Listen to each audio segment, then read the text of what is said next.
Assalamualaikum warahmatullahi wabarakatuh. Eh,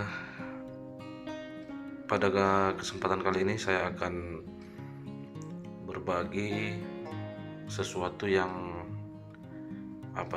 yang termasuk salah satu rahasia dari multi time frame ya. Artinya ini adalah pembacaan multi time frame yang boleh dikatakan advance ya. Jadi tidak ada dalam pelajaran materi BBMA. Namun ini sangat penting karena apa? Karena inilah yang seringkali membuat setup sudah menurut kita sudah pas, tapi karena penempatan stop loss dan penempatan take profitnya tidak tepat dengan time frame, maka yang terjadi posisi yang sudah profit bisa menjadi loss kembali ya. Oke, sekarang ini kebetulan saya melihat ada kasus pada GBP USD ya. Ini adalah area re-entry sell ya di time frame mingguan, weekly. Jadi jika sudah seperti ini, jika kita ingin trading ataupun mengambil posisi pada re-entry sell weekly, maka konsekuensi stop loss yang harus kita tanggung harus di sini ya, di atas mid BB, karena gagalnya re-entry adalah CSAK kan, seperti itu. Nah, ini bisa kita hitung ya. Saat ini harga di 34.000 dan stop loss di 36.000, itu 200 pip ya. Tidak semua orang bisa trading dengan stop loss 200 pip atau 2000 poin. Yang pertama, di samping butuh modal yang lumayan, yang kedua, posisi ini akan memakan waktu sangat lama ya, karena tidak mungkin kita SL nya 200 pip kemudian targetnya 5 pip kan, tidak mungkin kan. Minimal harus 1:1, berarti minimal targetnya harus di 32.000 ya. Oke. Jadi bagaimana caranya kita ingin memanfaatkan area re-entry weekly ini untuk mengambil gelombang-gelombang penurunan ya. Jadi disinilah perlunya pemahaman kita tentang pergerakan harga di setiap time frame ya. Dan ini adalah hal yang sangat penting jika Anda ingin betul-betul menguasai teknik BBMA ini ya. Ini yang paling penting, dan disinilah banyak orang yang mencoba belajar BBMA dan akhirnya meninggalkan teknik ini dan mencari teknik yang lain, karena salah satunya adalah yang akan kita bahas ini ya. Oke. Jadi kalau seandainya kita ingin mengambil re-entry weekly, maka syaratnya ada dua ya. Syaratnya ada dua sesuai analisa multi time frame basic. Time frame mediumnya ini sudah pas di area EMA 50. Kemudian time frame terkecilnya H4. Masalahnya di sini ya. Jadi di sini masih ada momentum. Jadi belum bisa kita anggap untuk entry weekly di posisi saat ini. Tapi kita sudah yakin akan turun kan, seperti itu. Nah, jadi kita memanfaatkan time frame yang kecil H1. Dan kenapa tadi signal saya rilis ketika di sini dan bukan di sini ya. Jadi kita tunggu dulu, ini kan momentum juga, momentum kita tunggu dia re-entry sekali dulu.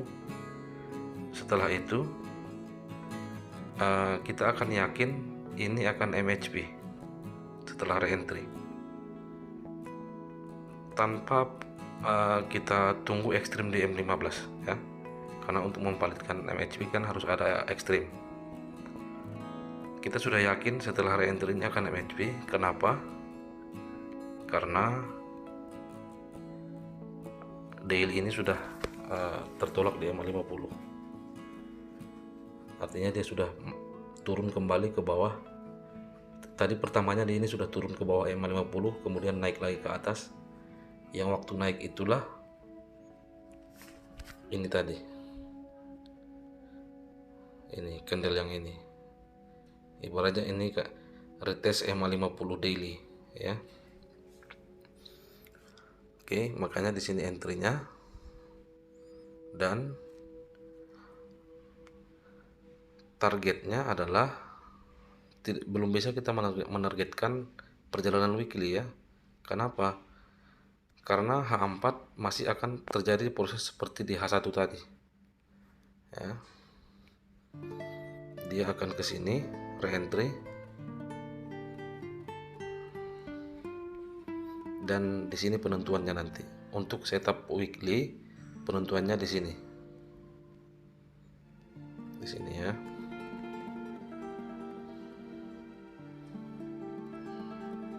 Penentuannya di sini. Penentuannya setelah H4 ini re-entry dulu, penentuannya di sini. Dan jika ingin jarak jauh, inilah yang perlu kita validkan. Ya.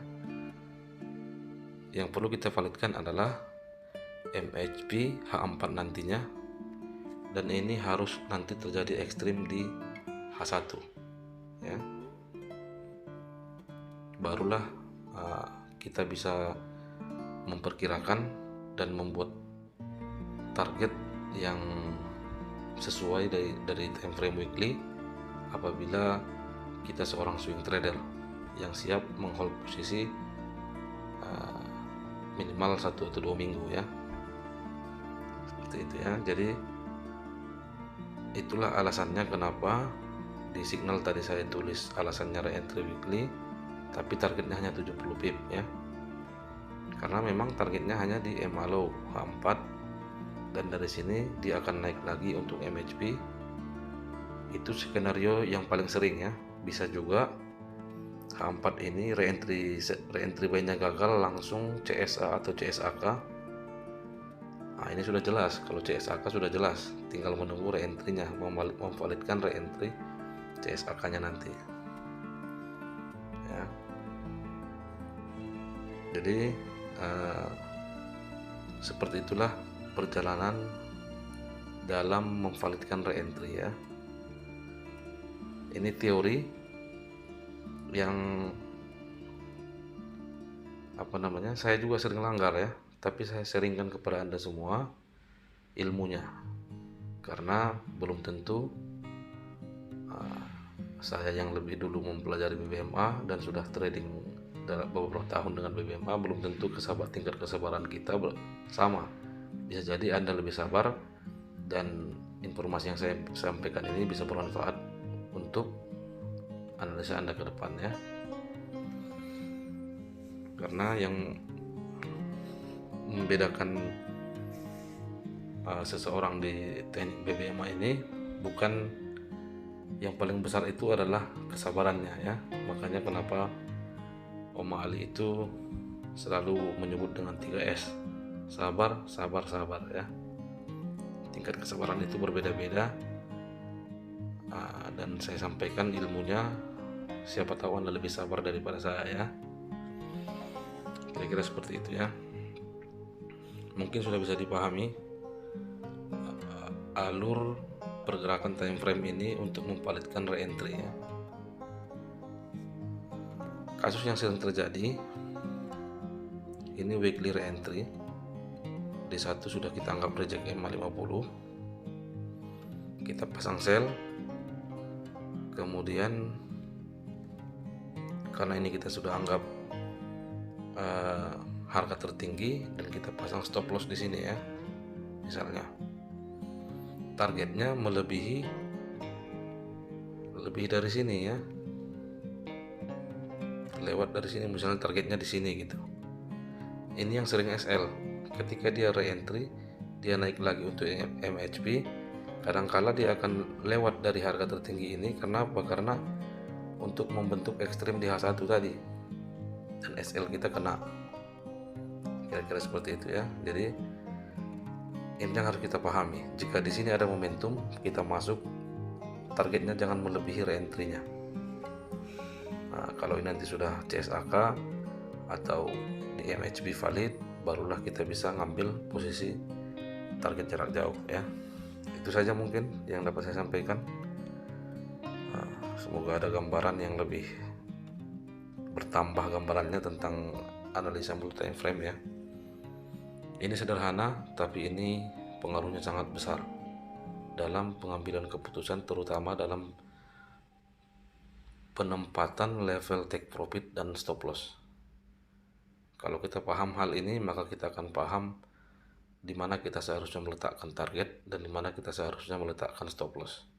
Itu saja, semoga bermanfaat. Assalamualaikum warahmatullahi wabarakatuh.